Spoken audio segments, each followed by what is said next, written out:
आगे भटक रहा है।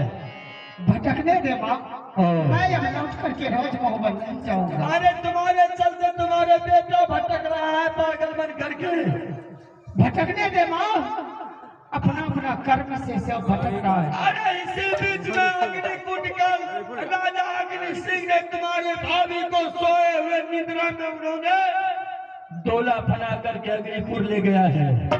माँ, डोला ले जाने दे माँ, मैंने भाभी को माँ की समान मान रही। अरे मूर्ख, जिस भाभी के लिए तुमने जान देने के लिए तैयार था, आज तुम्हारे लिए सभी के सभी दुश्मन बन गया। मैं नहीं जाऊंगा महाराज मोहम्मद लौट करके। अब तो एक बात और कान खोल करके सुन ले। बोल तुमने अपने रानी को क्या कह करके आया था? माँ, बोल।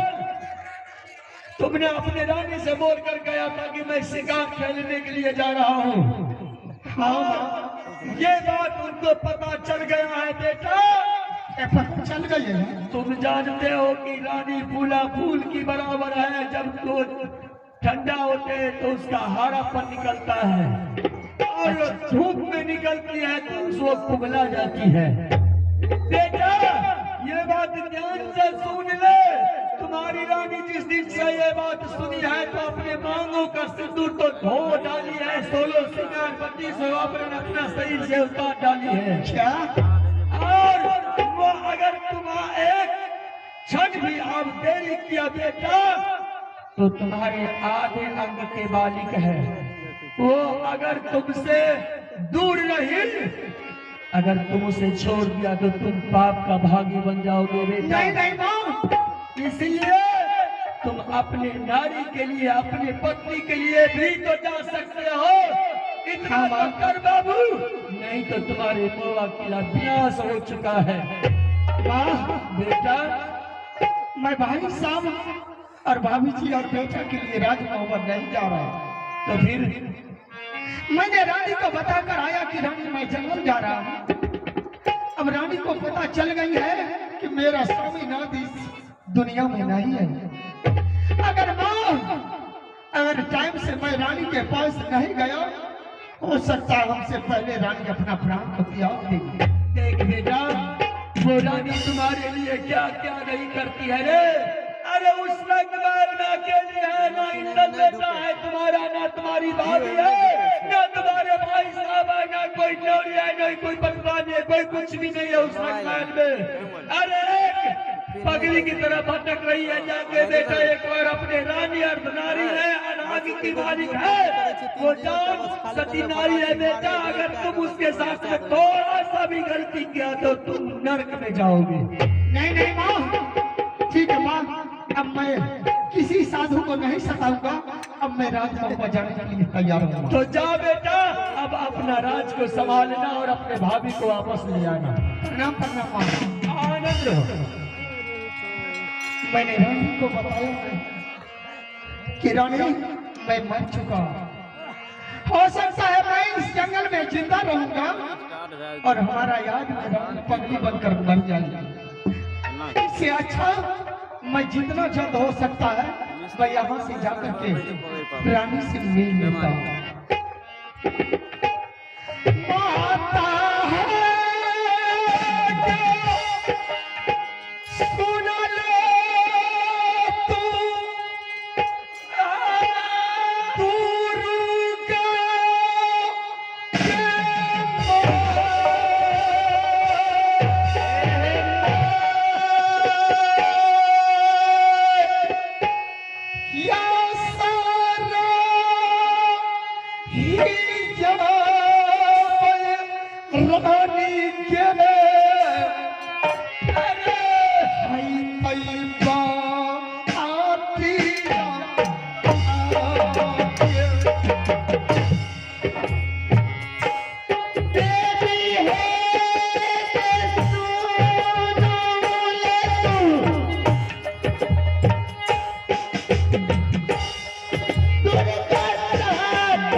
ना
बिचारी इस बटिया में मैं अपना घर को जा रहा था, मैं तुमको देखा इस बटिया में जमीन पर गिर करके अपना प्राण को त्याग रही है। बताओ कि क्या तुम्हारा माता जी और पिताजी तुमको दुख दिया है? मैं तुम्हारे नैयर जा करके तुम्हारा माता जी और पिताजी को समझा दूंगा, तुम्हें आज से घर से बाहर नहीं निकालेगा। नहीं, अगर कहीं तुम्हें ससुराल में तुम्हारा सासू जी या तुम्हारा ननद तुमको दुख दिया है या तुम्हारा सामने दुख दिया है, तुम एक बार अपना आता पता बता दो, मैं तुम्हारे ससुराल जाकर के तुम्हारे सासू जी और तुम्हारे ननद जी को मैं समझा दूंगा। महाराज मेरे दुख के बारे जानने की इच्छा क्यों? हाँ, पता तुम्हारा घर कहाँ है और तुम्हारा ससुराल कहाँ है? तेरी लहर हाँ मोहब्बत की नाराज है, तेरी पिताजी की नाराज। क्या मैं दो भैयारी जोड़ थे, छोटी भाई लोहा और पत्थर ससुराल राज मोहम्मद हुई। मेरे सासू माँ के नाम रानी देवना है, क्या और मेरी बड़ी गोपनी की नाम सोना राधा, बेटा के नाम किशन कुमार और छोटे बेटे के नाम अमरदीप कुमार, मेरा ही नाम राजीव कुमार।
कोई